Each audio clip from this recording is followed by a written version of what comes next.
Hi guys, welcome back to my Guru Krupa educational channel. In this video I am going to take second PUC Indian history. There are most important 2 marks questions and with answers. So you have to watch this video till the end and you will get more and more important questions and with answers. So let's get started. चला, पहिला question आहे या ठिकाणी, name any 2 passes that connect India with the west. काय म्हणते बघा, 2 passes म्हणजे काय, कोणतेही 2 खिंडी की भारत आणि पाश्चिमात्य, वेस्ट म्हणजे द वेस्ट म्हणजे काय, पश्चिमेला, म्हणजे जे पश्चिमात्य जे देश आहेत त्या देशांना जोडणारे जे काही 2 खिंडी आहेत त्या 2 खिंडींचे नावे सांगा म्हणले. तर या ठिकाणी आपल्याला माहिती आहे प्रसिद्ध बोलन अँड खैबर, बोलन आणि खैबर खिंडी हे इम्पॉर्टंट आहेत. तर या ठिकाणी 2 मार्कासाठी असे प्रश्न, महत्त्वाचे प्रश्न विचारले जातात. तर चला पुढचा क्वेश्चन पाहूया. नेक्स्ट क्वेश्चन आहे बघा, what was the extent of India according to Vishnu Purana. बघा, what was the extent, extent म्हणजे काय, विस्तार किंवा व्याप्ती, की भारताची व्याप्ती किती होती अकॉर्डिंग टू विष्णू पुराण, विष्णू पुराणच्या आधारानुसार भारताची व्याप्ती किती होती. तर आपल्याला माहिती आहे answer, it's answer is the country that lies north of the oceans, म्हणजे महासागराच्या उत्तरेस, and south of the snowy mountains, आणि बर्फाळ पर्वतांच्या म्हणजे हिमालय पर्वतांच्या दक्षिणेस इज कॉल्ड भारता, आणि त्यालाच आपण भारता हे देश असं म्हटलं जातं. नेक्स्ट क्वेश्चन पहा, third question, mention any 2 names of India, म्हणजे भारताच्या कोणत्याही 2 नावांचे उल्लेख करा, की आपल्याला अनेक नावांनी भारताला ओळखलं जातं. तसं तर ह्या ठिकाणी आपण कुठलेही 2 घेऊ शकता. तर भारतखंड आणि भारतवर्ष असे 2 नावं घेऊ शकता. नेक्स्ट क्वेश्चन पहा, mention any 2 physical features of India, म्हणजेच फिजिकल फीचर्स म्हणजे काय, भौगोलिक वैशिष्ट्य म्हणतो आपण, की भारताचे कोणत्याही 2 भौगोलिक वैशिष्ट्यांचे उल्लेख करा किंवा नावे सांगा. The Himalayas and the northern plateau. बघा, हिमालय पर्वत आहे आणि उत्तरेकडील पठार आहेत. डेक्कन ट्रॅप आहे, that means coastal areas. All these are the physical features of India. Next question पहा, name any 2 mountains of India, म्हणजे कोणत्याही, म्हणजे भारतातील कोणत्याही 2 पर्वतांची नावे सांगा. तर Vindhya mountain and Sahyadri mountain. Next question पहा, question number 6, question any 2 dominant religions of Indian origin, म्हणजे डोमिनंट म्हणजे जे प्रबळ धर्माचा उल्लेख करत होते. तर भारतीय वंशाच्या कोणत्याही 2 प्रबळ धर्माचा उल्लेख करा, की मूळ ज्या वेळेला होते. तर आपल्याला माहिती आहे the Hinduism and second is Buddhism, Jainism. Next question पहा, question number 7, name any 2 world heritage sites of India, की भारतातील 2 कोणत्याही 2 जागतिक वारसा स्थळांची नावे सांगा. तर आपल्याला माहिती आहे the Taj Mahal and second is Ajanta Ellora. तर अशा बरेच आहेत भारतामध्ये, पण ह्या 2 जागतिक वारसांचे नावे लिहू शकता. नेक्स्ट क्वेश्चन पहा, name any 2 universities of ancient India, म्हणजे प्राचीन भारतातील कोणत्याही 2 विद्यापीठांची नावे सांगा. एन्शियंट इंडिया म्हणजे प्राचीन, युनिव्हर्सिटीज म्हणजे काय, विद्यापीठांची, प्राचीन विद्यापीठांची नावे सांगा. तर कोणते होते, Nalanda and Takshashila. Next question, what is the extent of Karnataka according to Kaviraja Marga, म्हणजे भारतातील जे काही विस्तार आपण व्याप्ती पाहिलेला आहे, सेम तशाच पद्धतीने तर कर्नाटकाचं. तर कविराज मार्गानुसार कर्नाटकाची व्याप्ती किती आहे, कुठंपर्यंत वाढलेला आहे, विस्तारलेला आहे असं विचारतं आहे. तर Karnataka extended from Kaveri in the south to Godavari in the north. म्हणजे कावेरीपासून ते गोदावरीपर्यंतचा भाग विस्तारलेला होता. हे कशानुसार?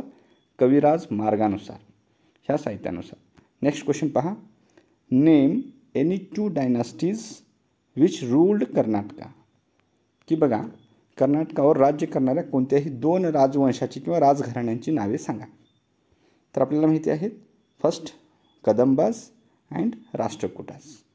नेक्स्ट बघा, name any 2 physical features of Karnataka. म्हणजे कर्नाटकातील कोणत्याही 2 भौगोलिक वैशिष्ट्यांची नावे सांगा.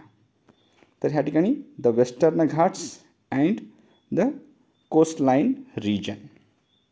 नेक्स्ट क्वेश्चन पहा. No sources no history why.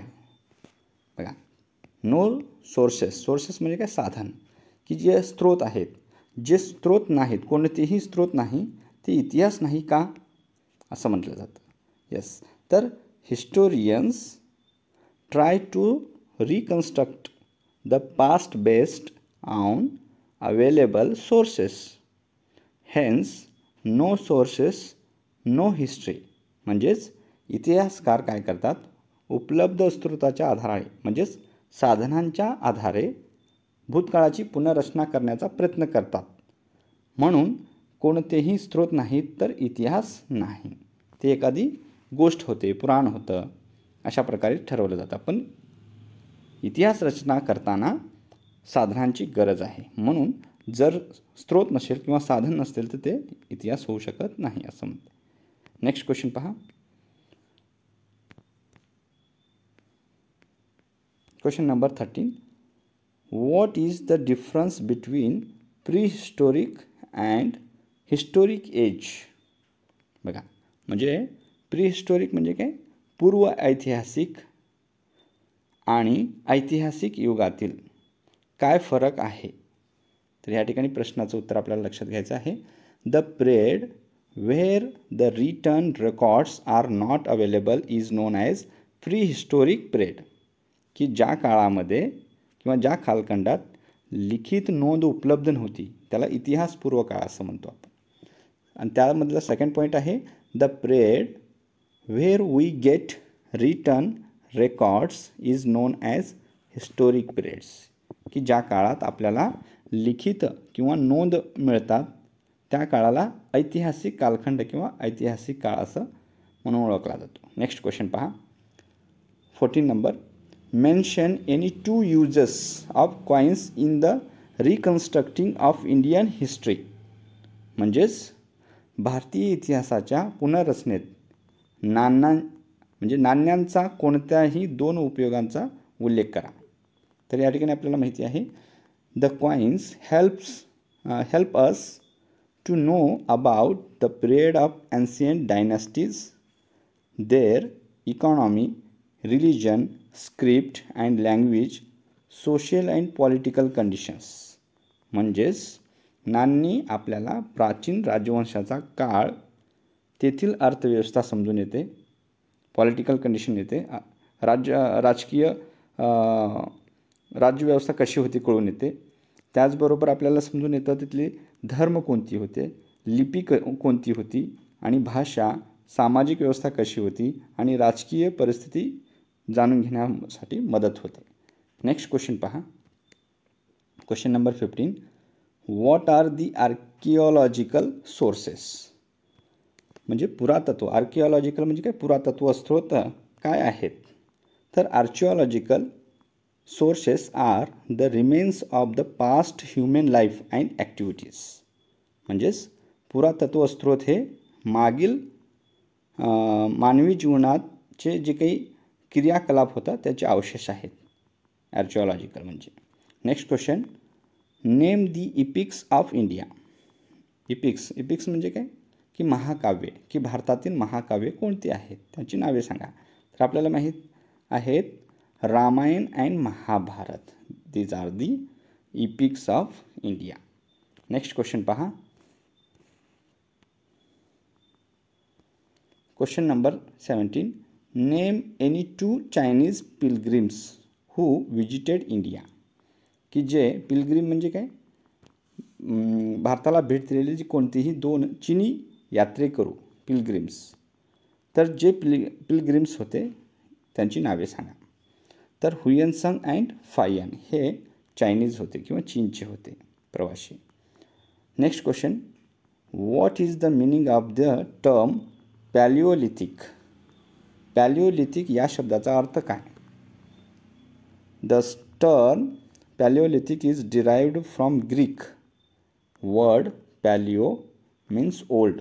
बघा, पॅलिओ या शब्दापासून ग्रीक शब्दापासून आलेला आहे आणि त्या शब्दाचा अर्थ काय होतो आहे, ज्याचा अर्थ जुना, ओल्ड होतो आहे. ओल्ड म्हणजे जुना.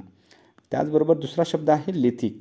लिथिक मीन्स स्टोन म्हणजेच दगड, म्हणजे it means old stone age म्हणजेच जुना पाषाणयुग असं म्हटलं जातं. पॅलिओलिथिक म्हणजेच काय, old stone age. Next question. Mention any 2 sites of the paleolithic age. तर पॅलिओलिथिक युगातील कोणतीही 2 स्थळांची नावे सांगा. तर ज्या ज्या ठिकाणी होते ते. सोन रिव्हर बेसिन की सोन नदीचे खोरे. बेसिन म्हणजे काय, खोरे. Narmada and Tungabhadra valleys. तर नर्मदा आणि तुंगभद्रा नदींच्या खोऱ्यामध्ये सुद्धा हे पॅलिओलिथिकचे स्रोत भेटलेले आहेत किंवा रिसोर्सेस भेटलेले आहेत किंवा टूल्स भेटलेले आहेत. Mention any 2 sites of the mesolithic age. तर मेसोलिथिक एजमधील कोणत्याही 2 स्थळांचे उल्लेख करा. ते आहेत Ajmer in Rajasthan, Sanganakallu and Brahmagiri in Karnataka. Next question पहा. What is the meaning of the word neolithic. Neolithic या शब्दाचा अर्थ काय. तर या ठिकाणी the word neolithic is derived from Greek words. तर ग्रीक वर्ड्सपासून न्यूपासून आलेला आहे. मीन्स न्यू म्हणजेच नवीन. And lithic means stone. तर it means new stone age, नवीन पाषाणयुग असं म्हटलेलं आहे. Next question. Question number 22. Name any 2 sites of the neolithic age. तर न्यूलिथिक एजचे 2 स्थळं सांगा. तर Maski in Karnataka, Salem in Tamil Nadu. So last question 23. Who discovered Harappa and Mohenjodaro. तर कोण शोधून काढलेलं आहे हरप्पा शहर आणि मोहेंजोदारो हे शहर कोणी शोधून काढलेलं आहे. तर याचं उत्तर आहे दयाराम साहनी अँड R.D. बॅनर्जी. तर अशाच पद्धतीने वेगवेगळ्या पद्धतीचे तुम्हाला इम्पॉर्टंट क्वेश्चन्स तुम्हाला मिळतील. 2 ते 3 मार्काचे प्रश्न तुम्हाला मिळतील. तर यासाठी या व्हिडिओला लाईक करा, शेअर करा आणि सबस्क्राईब करायला विसरू नका. Thank you for watching.